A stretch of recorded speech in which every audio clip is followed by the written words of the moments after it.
You know Oh. what's really cool about this chair? My other chair didn't do. I know you guys think this is crazy. It does this.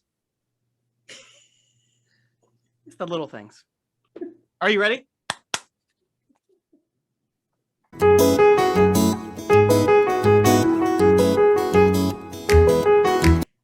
Hi, and welcome back to This Thing Called Church podcast Zoomcast. Today is Wednesday, August 11th. We are kind of back. We took a little bit of a summer break and we're back. Yay. I'm joined today with Kevin and David, of course. And how are you guys doing? How was your summer break? It was good. Kevin's been busy on his summer break. Yeah. We went to Denver and then our son, this was about 3 weeks ago now, got COVID. So we had to drive back instead of flying. So that was fun. Yeah. Good times. Family time in the car. Yeah. Yeah. They were good. They had their little computer, like iPad things, you know. Yeah. And David, you just came back from a trip too. Did you have a nice time at the beach? We did. Got to all of our family, well, immediate family were there. My mom and dad, sister joined us. We even let the son-in-law come. So, yeah, no, we like him. We're glad he was there. He's another Duke grad, so he and I have to stick together. Yeah, we had a great time. Awesome. Good to be back, though. Good to be home. Yeah, I cannot believe it's already August. Our kids start school tomorrow. It's crazy. I mean, like, I'm so beyond excited for them to start school, but I'm also like, it's just crazy that it's flying by.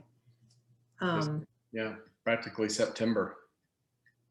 I know Christmas is right around the corner. I know, Kevin. I heard that. I was gone on Sunday and I heard that David made a shout out to the musicians and Christmas or something. Someone said that a couple of weeks ago. Yeah. Thanks for that. I don't have enough stress in my life. Well, just trying to set the standard. Hey, Hobby Lobby puts stuff out in July for Christmas. They start setting up all their Christmas stuff in July. So, it's not like you're the only one who starts planning, ahead. I do listen to Christmas music for, planning church music in July, and then I put it away till Thanksgiving. Once I pick out the music we're doing. Yeah. I've been looking for Halloween Oreos in the grocery store for a month now. Is that a favorite of yours? Yeah. Mm-hmm. Little bats, pumpkins. I didn't know those existed, so thank you for that. Little witch houses. Yeah, they're amazing. Whoa. I mean, it's an Oreo, but the filling is orange and there are little characters on the outside. I think candy corn is out. I think I saw somebody post a picture about candy corn. America is safe. Candy corn is out. I think if we were renaming this podcast, it should be like weird foods. Or animals. Yeah. There's nothing weird about a Halloween Oreo. It's just an Oreo. Sure. It dressed up, to disguise so you don't think it's an Oreo, but it's really just an Oreo. It's not like a flavored cream or anything. It's not like pumpkin flavored. No. They don't ruin it. It's just the standard, Oreo. Sometimes they do that Swedish fish one. What? There's a Swedish fish Oreo flavor. It's horrible. Did you say gefilte fish? Gefilte, Swedish fish. You know those little candies? When we went to Sweden, they sell them there. They just call them fish there. Just kidding. There goes.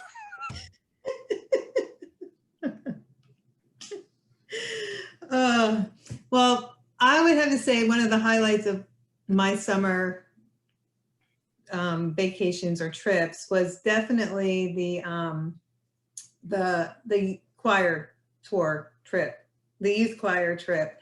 That was, gosh, it's only been a month ago, but it feels like it was already a year ago. So 35 youth and adults, we went to Pigeon Forge, went to Knoxville for a night or 2 days and performed there. I think, how many services did we do? 3 or 4? 3 services and 2 concerts. Yeah. Well, technically 4 services. I take that back. The campground service.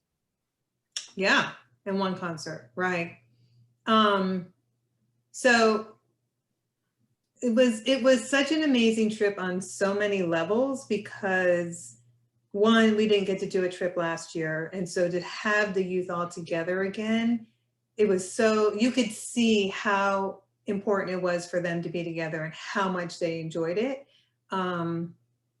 It was just like this instant bond. I don't know, when you're on these trips, everybody just gets so close so quickly. And of course, we were all staying in one cabin for the majority of it, which actually worked out really well. I mean, it sounds really scary to be in one large cabin with a lot of people, but it really wasn't bad at all. Kevin kept us extremely entertained. Well, you really are a good trip planner. So Thank he you. really does plan great activities to keep everybody engaged and learning new things and seeing the area. So I got to have the pleasure of going to Dollywood with Kevin, which is his all-time, well, I think it's your all-time favorite place. I know It's that's my what he- retirement plan is what it is. Yeah. Yeah. And so definitely lots and lots of laughs all week long. But just going to Dollywood with Kevin and having him like, all right, he literally was our like private VIP tour guide. Like, we're gonna go here, we're gonna go here, we're gonna go on this one, we're gonna go on this one. And Melissa Middlethon and I learned the hard way that you don't go on the rides that Kevin doesn't go on. So we wanted to do the Splash Mountain or whatever, the flume ride. And Kevin's like, yeah, I'm going to sit out this one. And next time we will sit out as well. Because Melissa and I got absolutely drenched isn't even the right word. Like, I think we walked around with wet clothes the rest of the day. And then Eric and Mark, who wanted to get wet to cool off, they got nothing. So that was fun. But Kevin definitely knows his rides at Dollywood. If you're ever going there and you want ride recommendations, he's got the good ones down for sure. You don't waste your times with the other ones. So that was fun. I think, Kevin, you want to talk a little bit about the trip too? I know you enjoyed the tubing experience. Yeah, that was not fun. I think I'll just say what you said was great that the kids got to be, I shouldn't say kids, they're young adults, got to be together. And I'd never done a trip 22 years of being in one cabin, and that was scary, but we did that because of COVID. It's a cabin that sleeps 60, I should say. So we had a floor full of girls, adults in the middle, some adults in the middle, and then floor of guys at the bottom. And it came with its own pool and movie theater. It was pretty amazing. So we were able to just kind of hang out and be together, and that was really priceless. Be on the porch and do devotions and watch the sunset and the sunrise and clouds come over. It was wonderful to kind of be in nature, remember God's creation. The performance part of it, I use that word carefully, was wonderful too, because we sang at a Catholic cathedral in Knoxville 2 times, one for a mass on Saturday night, then a concert. And they had not yet had a full choir in worship since COVID started. So that was meaningful for them. And you can watch all these things on YouTube, I think, still. But it was wonderful to see the kids kind of rally together. And we worked with an organist from Korea. Never talked to him. We just worked musically. And then we hired another college student to help us out at the Episcopal Church. So, and that was a great experience, because the guy who runs the organ building company that built our organ, that's his church job. So we filled in for them while they were gone. So we were the visiting choir and organist, and that was kind of fun. One of my favorite parts about because there's so many favorite parts of the choir trip, but one of them is, okay, so you have this group of teens or these young adults, and we seriously, that we do look like a hot mess. Like, we're a traveling hot mess. Everyone's, whatever. But then when it's time for them to perform, they are absolutely amazing. And my favorite part to see is I watch, because I'll sit in the back or off to the side. I watch the audience, the congregation or the audience that is there, and to see their reactions once the youth start singing or ringing is priceless. Like, there's this one lady, she's hitting her husband and she's like, wow, they're really good, or every single time, tears. tears. Even when we sang Grace at the breakfast restaurant that we ate at, they had asked us to sing. And so they sang a prayer, and we bring tears to people's eyes every single time. So to me, it's always a moment like on the trip where we're super busy, we're like going, but then there's this moment of everybody coming together, and you feel the presence of God. You feel something happening in that room whenever they sing or ring. So it really is such a great time and a great trip for the youth and for the adults too, for sure. David, you need to go next year. I tried to get him to go this year. He didn't want to go to the cabin. He said he didn't want to stay with a bunch of teenagers. That is not true. I'd go in the cabin. I get my own room, right? Yes. And we don't serve guinea pig either. No, Karen did a great job of cooking. She was like the quartermaster.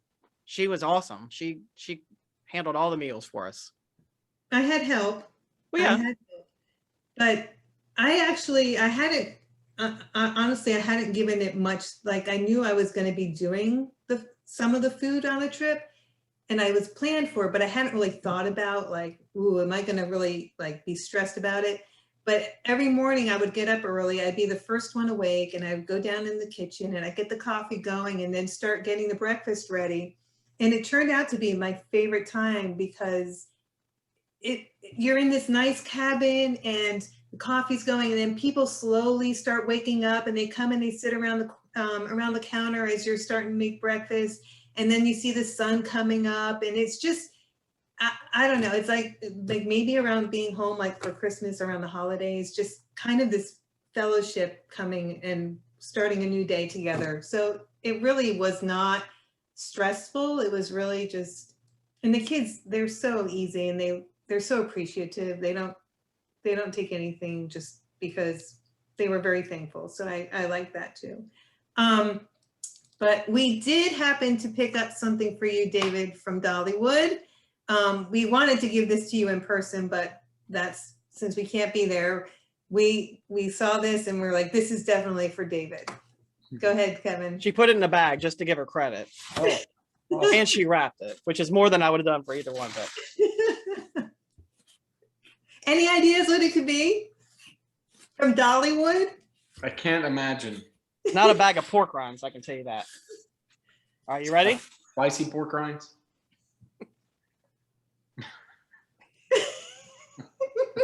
There she is. She can greet you every morning. Yeah.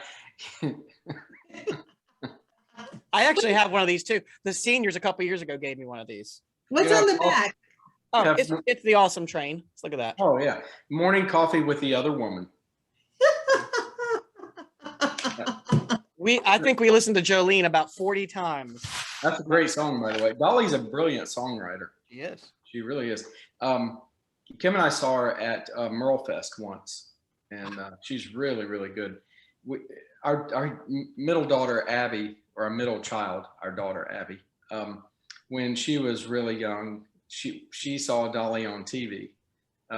She was probably 5, 6 years old, something like that. And, Dolly, she was performing, she had, she was wearing the chandelier dress, everything sparkled, the hair, the makeup, she was Dolly and in full force. And at the end of the song, Kim was in another room, and Abby looked at me, Dad, why couldn't you have married someone like that? So there you go. Thanks for the mug, my almost wife. Okay. Sorry, Yeah. Kim. Yeah. You can keep this one at the office. Yeah, what? Dolly's brilliant. I love her. She's a good human. She's a really good human. She's a good human being. Yeah. And she has a great amusement park. All right. Well, thanks for the mug. You're welcome. Yeah. So talking again about the choir trip kind of led us into kind of what we thought our topic could be for today. And I don't know, I feel like, the topic, I don't know how to word this right, but when I was talking to David about the trip, the choir trip and everything, and just talking about how the connection that the youth had and how, you know, they are. And David's comment or response was kind of like, well, you know, the youth are really no different than the adults, in that people want to be connected. They want to be engaged. They want the youth and the adults want the same thing. And how do we provide that in church? And how do we provide that even now with post-pandemic, or, you know, how do we go forward now and keep people engaged? And we thought it would be a good conversation to have with Kevin's background, with his doctorate, because that was kind of your paper was on about keeping the youth active and engaged, or young adults, not just youth. And then how do we even bridge that gap to all people, not just the youth? So David, do you want to start off kind of on your thoughts about this topic? Yeah, well, what I was thinking about was, I think generally, I don't want to overgeneralize. People are different, and they will, if you listen to people's stories, they'll have different reasons for being connected to the church. But I do think that underneath it all, there is some level at which it has to do with authenticity and genuineness, and a sense of connection to something outside yourself and larger than yourself. Something that's, since we're talking about the youth and you know, your description of that experience of watching others listen to them sing and play, most folks wouldn't articulate this, but I think, I've said this before, but the importance of beauty and the kind of recognition we all have, the words like, I get so annoyed with some television shows and some commercials where everything is the greatest thing you've ever seen in your life. And I'm like, well, if everything is the greatest thing you've ever seen in your life, the greatest car, the greatest food, the greatest girlfriend, whatever it is, then nothing is really the greatest thing you've ever, you know, we've lost a sense of awe and wonder and what really is awesome. And I think things like the choir, the youth choir, the choirs in general, our music program, great buildings, nature, watching the sun come up, it tugs on a part of us that doesn't get touched very often. And I think it is the image of God within us, that when we bump into those things, beauty and things larger than us and things that are truly awe-inspiring, it's that bit of God. It connects us with the one that created it all. Mm-hmm. And so, you know, you do just sort of, it takes your breath away a bit. And we need more moments like that in life when, you know, so that we can understand that an iPhone is not awesome. Right? It's just an iPhone. Right. Even though the marketers want us to think otherwise. And then we can really celebrate the things that are awesome and beautiful, and they're awesome and beautiful because they connect us to the one who is awesome and beautiful. David, you're making me think about when we were at this tour, we sang at this cathedral that had these wonderful mosaics in the central dome. And one of the members of the choir, first year in choir, she was standing, I've got this picture of her. She's standing there looking up, and I took a picture because she was there for a long time, just looking up. And it just got this look of, like you said, awe, just, you know, when you're in that place, yeah. This is set apart for something other than a hotel ballroom. This is something beautiful. So thank you for sharing that. That's what we strive to do. And for us, in the music department, we tell the kids this all the time, is, and the adults, you know, it is about the music, but it's never really only about the music. It's about that community and working together and building that. And I know most of the people on this call or watching this or listening to this, they may not get to go on a choir trip, but you can be in small groups and have these same types of experiences, these groups where you walk together and challenge each other and hold each other accountable and learn about how to be better Christians. My guess is you guys, you have people in your life that would drop everything at a moment's notice and come be by your side if you needed them. They would just, and I'm always amazed at the number of people who don't have that. They wouldn't know where to turn. They have relationships and interactions with other people, but in that sense, they really are truly alone. They lack any kind of meaningful sense of community. And goodness, the church ought to at least be one of the places where we can cultivate and encourage and offer people an authentic connection to another human being, so that everybody has someone that would drop everything for them in a moment's notice. And I think you're going to talk about this on Sunday, but that's that imitation of Christ, being like Christ for others. Yeah. I hope you're going to talk about that on Sunday. Sorry, did I just give it away? No, okay, no. good. Yeah, I was thinking about that earlier today. Yeah, it is yet to be written, but we're getting there. Sorry. A couple days. Yeah. Yeah. It's just Wednesday. I think I remember the first time when we came to Davidson and when I brought my husband to DUMC for worship, and leading him through the hallways on the way to drop off our kids in Sunday school. And he was really overwhelmed. And I remember him saying, like, he kind of had the deer in the headlights. And I'm sorry, John, if you're watching, but it was just a moment where he was like, "Ooh, this is a big church." And he said, this is big. And I was like, yeah. And so we sat, we made it through, went through the worship service, and then we went and grabbed the kids. And when we got back in the car after the service, his comment was, "But there are really good things that come out of big churches." And I think with DUMC, that it's really important that you do find a group. You need to engage somehow, because we are a big church and we can be overwhelming, but you need to find your niche.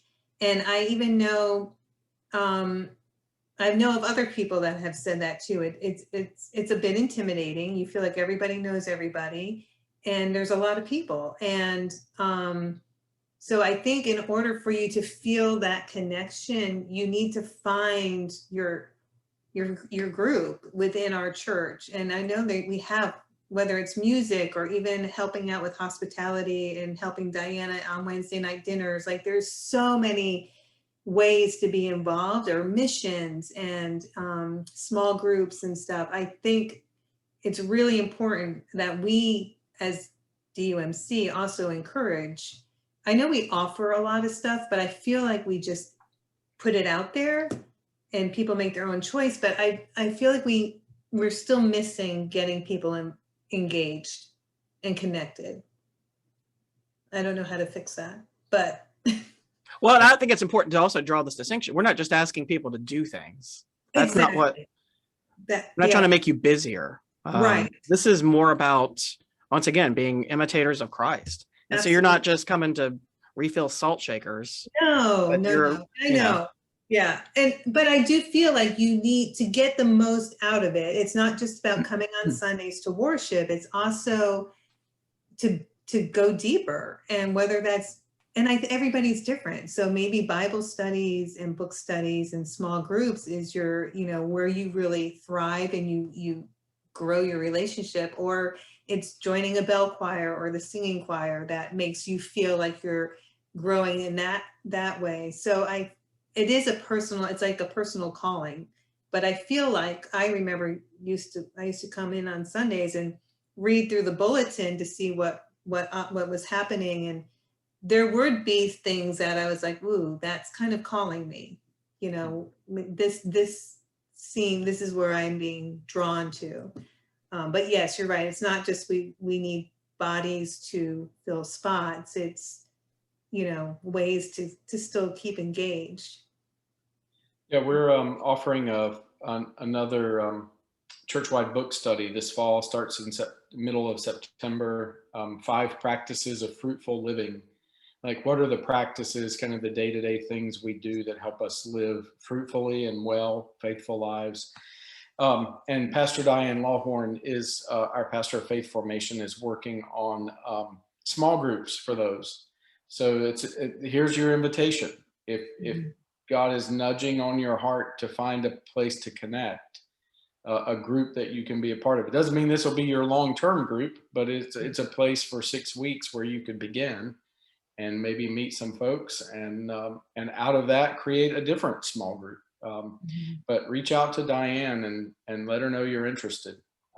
She'd love to have you participate. I think they have something like 17 groups already kind of in the works. So, and if we need to create more, we'll create more. That's great. Yeah, I think- is super. I think it's so important at this time with the COVID, you know, that we're trying to get back and build that community. You were talking about that earlier, David, about how this has not been good for us as humans. Yeah, no, it's not, in a number of ways. We're not good. We're not created to be on our own. I mean, think of Genesis. It's not good that God made Adam and said, it's not good that he's alone. I'm going to create a companion for him. And that's, whether you take that literally or not, the point of the story is we were created for community, to mirror the community that is the Trinity, Father, Son, and Holy Spirit. You know, there's something about us that needs other people, even as annoying sometimes as. I love Mark Twain said, I love humanity as people I can't stand.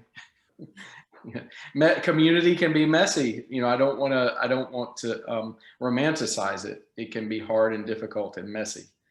We disappoint each other. We get on each other's nerves. We hurt each other's feelings. But there is mercy and grace and forgiveness in it. And we're made for community, even as challenging as community can be sometimes. And our world more and more seems to want to divide us up into our tribes and camps and have us at war with each other. I think the church needs to offer a different model, a different way of being human, and say, actually, you can share life with people that you don't agree with. And that's healthy and good. Kevin, do you have anything to add about engaging or being connected? Did you have? No, I mean, I'm grateful for technology, and I know it's probably really comfortable to get up on Sunday and stay in your PJs to watch church, but I would submit that it's not the same as being there, like you were talking about, being in the room and watching as these people respond to the youth. It's a different experience. Being in the room, it's different.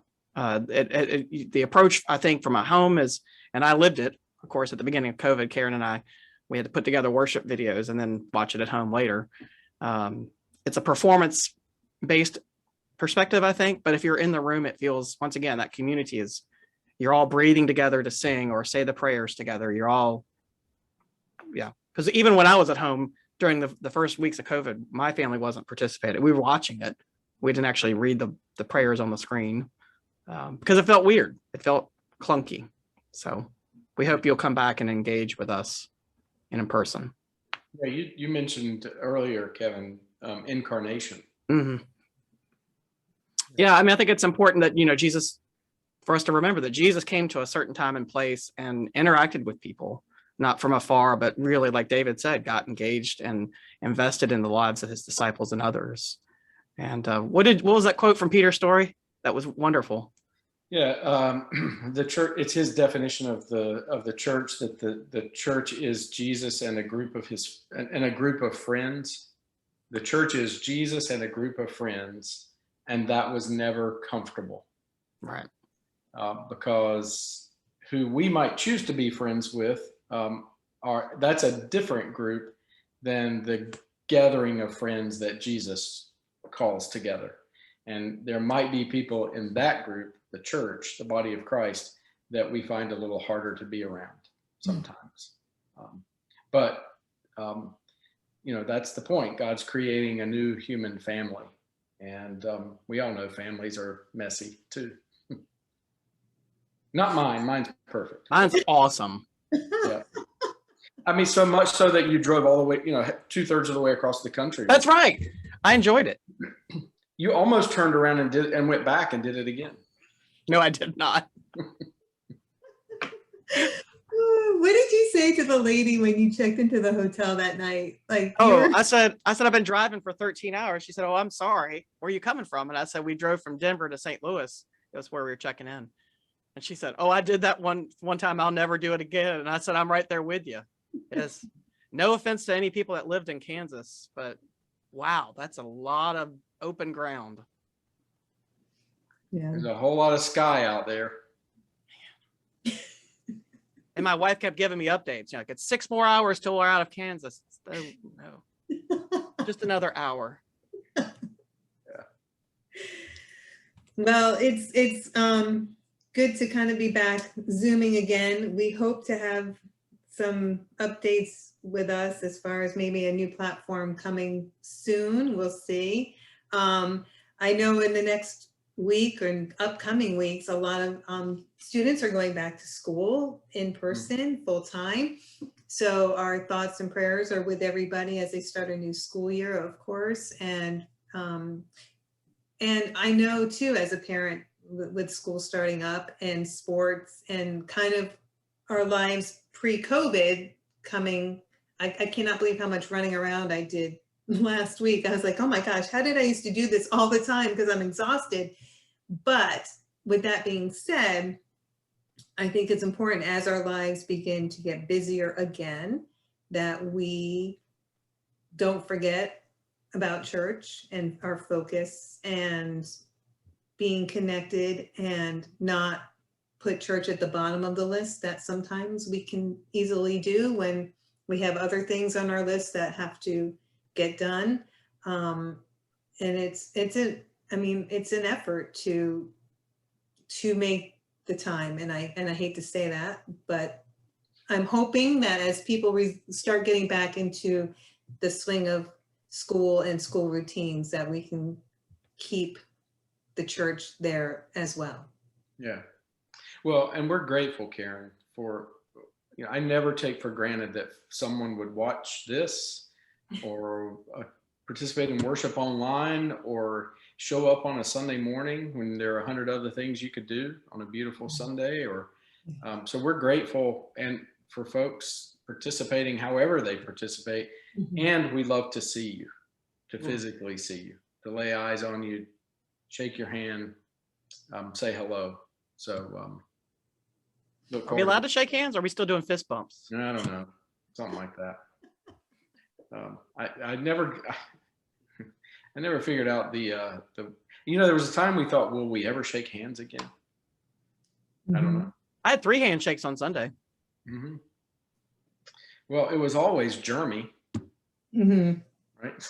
I mean, middle of flu season, people with strep throat walking around, shaking hands, touching doorknobs.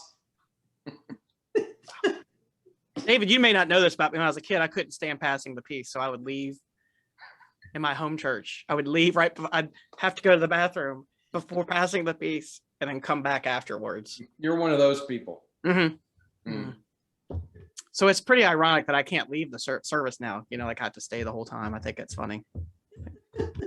Yeah, I'm kind of right there with you. I'm not a super huggy, jovial greeting kind of person.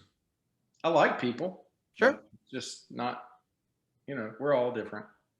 One time at Christmas Eve, someone gave me a hug and I said, how you doing? She said, well, our whole family's had the stomach flu. After she hugged me, she told me that. That was a long Christmas Eve. I thought for sure something violent was going to occur. Next 3 or 4 days, every little twinge, you're like, oh God, I've got it. I'm not saying the person's name to protect her, but yes. I'm sure she's a lovely person. She is. Yep. We should stop with stomach flu. Yeah, we probably should. So if you have the stomach flu, we don't want to see you in person. Just, public safety announcement.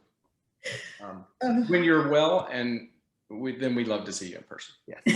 But seriously, do take care of yourselves. Stay healthy. Well, hope your kids stay healthy. They can go to school, have a great year, learn a lot, grow,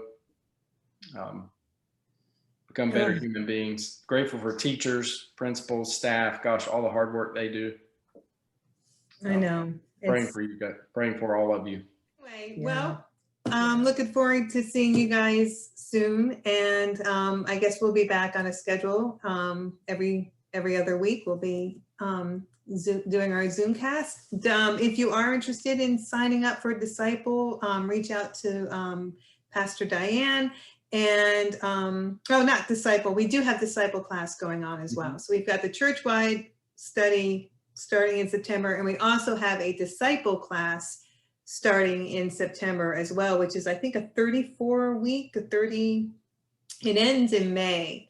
So I know they don't meet every week, but it's a continuous year-long kind of class. So if anyone's interested in joining that, that starts in September, and you can sign up on the website under registrations. And of course, you can always check out the weekly email and the website and other ways to be engaged. I know Kevin's getting ready for choir to start up again. So if anyone's interested in joining Oh yeah, absolutely. choirs, singing or ringing. Yep. no Your man, excuse. we've got a whole handbell choir for men. So just come on. Yeah. So anyway, well, you all take care, and we'll be back next week. Take care. Y'all see my new chair? Ooh, fancy. It's still got the tag on it. Mini Pearl.